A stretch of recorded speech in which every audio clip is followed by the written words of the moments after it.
एक स्टूडेंट जब अपने क्लास 12th को पास करता है तो असली चैलेंज उसको तभी फेस करना होता है क्योंकि वहां पर वो अपने कैरियर को डिसाइड करता है और ऐसे में वह किसी ना किसी यूजी प्रोग्राम में, किसी ना किसी डिप्लोमा में एडमिशन जरूर लेता है, जिससे कि वह चाहता है कि उस फील्ड में वह सबसे बेहतरीन बने जिस फील्ड को वह चूज कर रहा है। और उसके लिए सबसे इंपॉर्टेंट चीज होती है कि जिस कोर्स को वह कर रहा है, जिस कोर्स को आप परस्यू कर रहे हो, उस कोर्स में आपका फ्यूचर क्या है, जॉब अपॉर्चुनिटीज क्या है, उस कोर्स से आप क्या सीखने को आपको मिल रहा है। क्योंकि आप देख रहे हो आज के समय में डिग्री बहुत आसानी के साथ आपको मिल जा रही है। पास होना अब बहुत टफ नहीं रह गया, पहले की तरह ऐसा नहीं है कि आप पास नहीं होगे। इसका एग्जाम्पल आपने बोर्ड एग्जाम में ही आप देखते होंगे कि अब मार्क्स बहुत ज्यादा आपको टफली नहीं मिलते, मार्क्स आपको इजीली मिलते हैं। सिर्फ आपको राइट स्ट्रेटेजी के साथ काम करना होता है और मार्किंग भी अब उतनी हार्ड नहीं होती। ऐसे में सवाल आता है कि वह कौन सी ऐसी डिग्रीज हैं जो हमें नहीं लेनी चाहिए या फिर उनमें कौन कौन सी कमियां हैं जिस वजह से हमें उन्हें ज्वाइन नहीं करना चाहिए। सबसे पहले मैं आपको बता दूं, एक डिग्री जब आप लेते हो तो आपके मन में उस डिग्री को लेकर के बहुत ज्यादा उम्मीदें होती हैं कि मैं जब इस डिग्री को ले लूंगा तो मुझे जॉब अपॉर्चुनिटीज बहुत ज्यादा देखने को मिलेगी, मैं एक अच्छे सैलरी पर, अच्छे पैकेज पर काम कर पाऊंगा और मैं जिस सेक्टर में जाना चाहता हूं उस सेक्टर में बहुत ज्यादा मुझे इस डिग्री की बदौलत ग्रोथ मिलेगी। सबसे पहले जानिए, जो पहले नंबर मैं आपको बताने वाला हूं वह है BBA course, bachelor of business administration. अब बहुत सारे बच्चे बोलेंगे कि सर बीबीए कोर्स में ऐसा क्या है कि हमें बीबीए की डिग्री नहीं लेनी चाहिए। सबसे पहले जान लीजिए कि इस डिग्री में सबसे बड़ी प्रॉब्लम यह है कि यह नॉर्मल बीएससी, बीकॉम ये सभी के तरह एक नॉर्मल डिग्री है, कोई स्पेशलाइजेशन आपको देखने को यहां नहीं मिलता। जैसे कि अब आप कहोगे कि सर बीबीए के बाद एमबीए करते हैं हम, तो देखिए बीबीए के बाद एमबीए आप किसी भी कोर्स को, ऐसा नहीं कि आप बीकॉम के बाद एमबीए नहीं कर सकते, कोई भी यूजी डिग्री लेकर के आप एमबीए को कर सकते हो। लेकिन बीबीए कोर्स में सबसे बड़ी प्रॉब्लम ये होती है कि इसकी फीस अदर कोर्सेज के कंपैरिजन में ज्यादा होती है।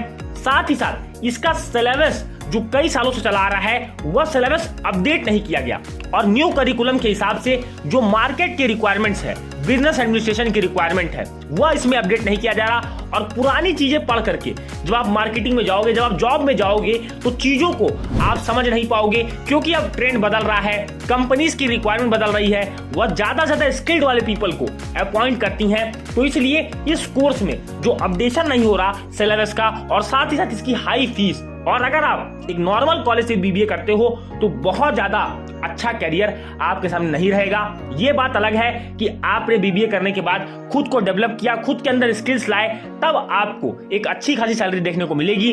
और जो कॉलेजेस आपको हाई पैकेज का दावा करते हैं वो बिल्कुल आपको गलत बोल रहे हैं।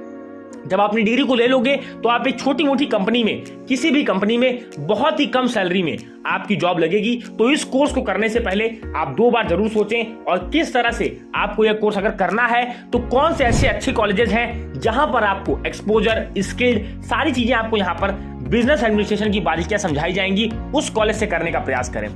दूसरी चीज, जो सबसे प्रैक्टिकल सब्जेक्ट है लेकिन पढ़ाने का जो तरीका है वह अपडेट नहीं है, और इसको मैं कहूंगा graduation in arts and music. देखिए आर्ट्स और म्यूजिक, आर्ट्स ऐसी चीज है, चाहे वो बीएफए हो, कोई भी चीज हो, इसमें आपको प्रैक्टिकल चीजें जितना ज्यादा बताई जाएंगी उतना ही ज्यादा आपके अंदर क्रिएटिविटी आएगी और उतना ज्यादा चांसेस होगा कि आप इस फील्ड में ग्रो कर पाओगे।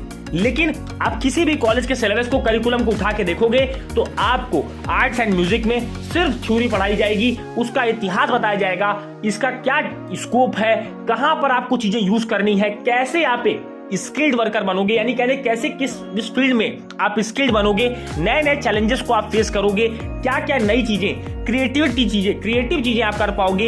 ये चीजें आपको किसी भी कॉलेज के सिलेबस में देखने को नहीं मिलेगी। इससे अच्छा कि आप इस ग्रेजुएशन को करने से पहले 2 बार जरूर सोचें कि आप जो करने जा रहे हैं क्या आपको इसमें कुछ नया सीखने को मिलेगा, कुछ इनोवेटिव करने को मिलेगा। तो ये चीजें आपको ध्यान देनी चाहिए इन दोनों ही कोर्सेज में एडमिशन लेने से पहले। अब बात करते हैं उस कोर्स की जिन्हें कंप्यूटर से बहुत लगाव है और वह चाहते हैं कि वो कंप्यूटर के फील्ड में ग्रेजुएट हो और एक अंडर ग्रेजुएट कोर्स करें। अब मैं बात करने वाला हूं बीसीए कोर्स की।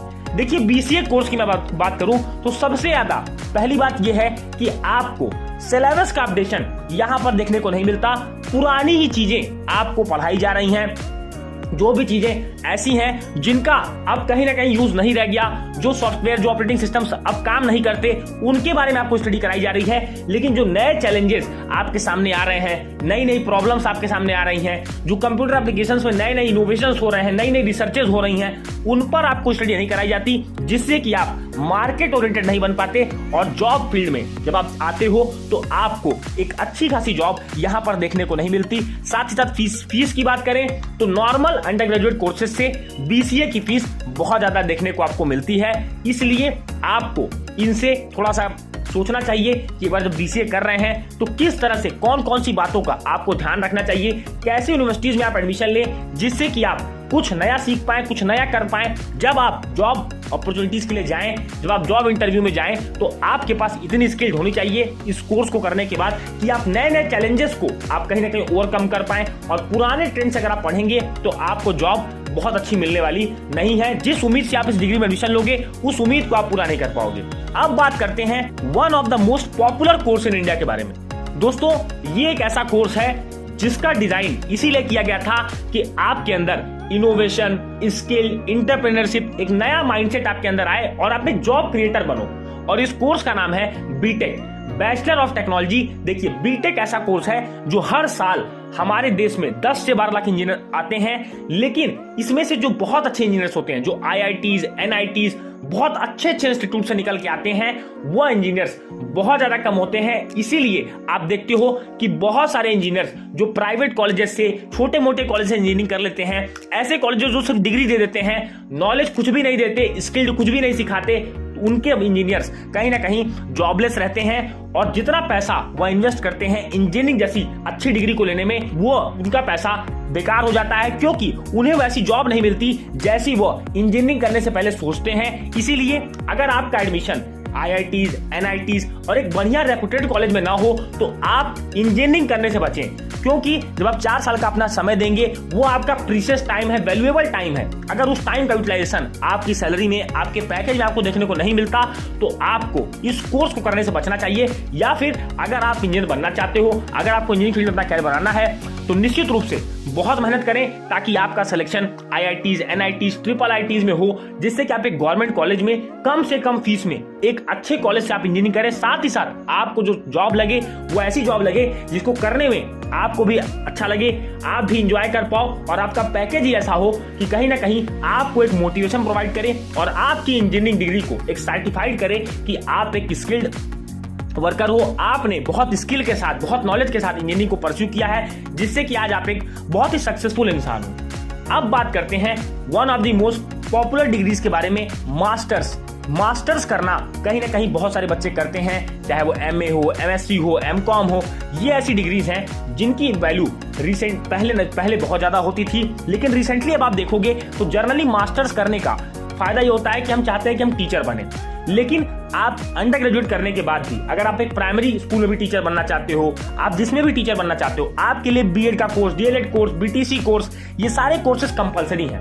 तो ऐसे में अगर आपको सिर्फ रिसर्च फील्ड में जाना है तो आप पीएचडी करने के लिए आप मास्टर्स कोर्स को करते हो। इनका कारण यह है कि इन कोर्सेज को अपडेट नहीं किया गया है। इनके जो सिलेबस होते हैं वो चले आ रहे हैं और कोई भी करिकुलम में सिलेबस में अपडेशन नहीं आ रहा, जिससे कि नई नई चीजें, नए स्किल्ड, नए तरीके से हम सब्जेक्ट्स को पढ़ें, कुछ नई चीजें जानें। जो सिलेबस पुराना है वह सिलेबस काफी सालों से चला आ रहा है। इस वजह से इन सब डिग्रीज को करने का उतना ज्यादा फायदा आपको नहीं मिलने वाला। हालांकि ये डिग्रीज अच्छी हैं पर आपको एक सही अपॉर्चुनिटी प्रोवाइड नहीं करती। तो मैंने आपको ये बताया कुछ ऐसी डिग्रीज जो आपको यहाँ पर बहुत ही केयरफुली, बहुत ही सावधानी पूर्वक इनको करना चाहिए, जिससे कि आप बाद में आप पछताए ना, क्योंकि आप अपना प्रीशियस टाइम अपने ग्रेजुएशन को करने में करते हो। बहुत सारी उम्मीदें, बहुत सारे सपने आपके होते हैं, वो सपने जरूर पूरे हों। इसलिए मैं उम्मीद करूंगा कि आप इन कोर्सेज को करने से पहले बहुत सारी बातों का ध्यान रखेंगे। उम्मीद है कि आपको ये वीडियो अच्छा लगा।